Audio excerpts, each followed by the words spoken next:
Hey guys, welcome back to the channel 1-2 Step. So in this video, I'm going to show you how to sign up for Likee app in your mobile.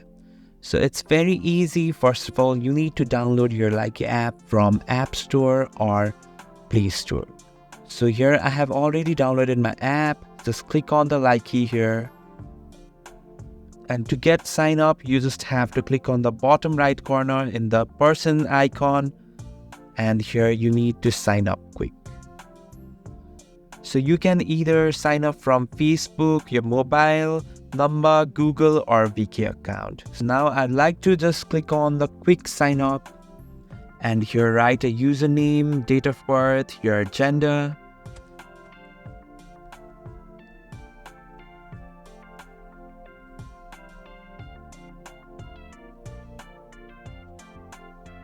And click on next.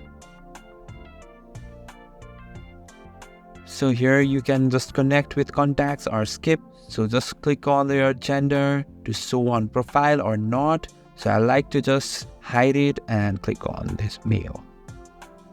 So your brand new account is created in your Likee app.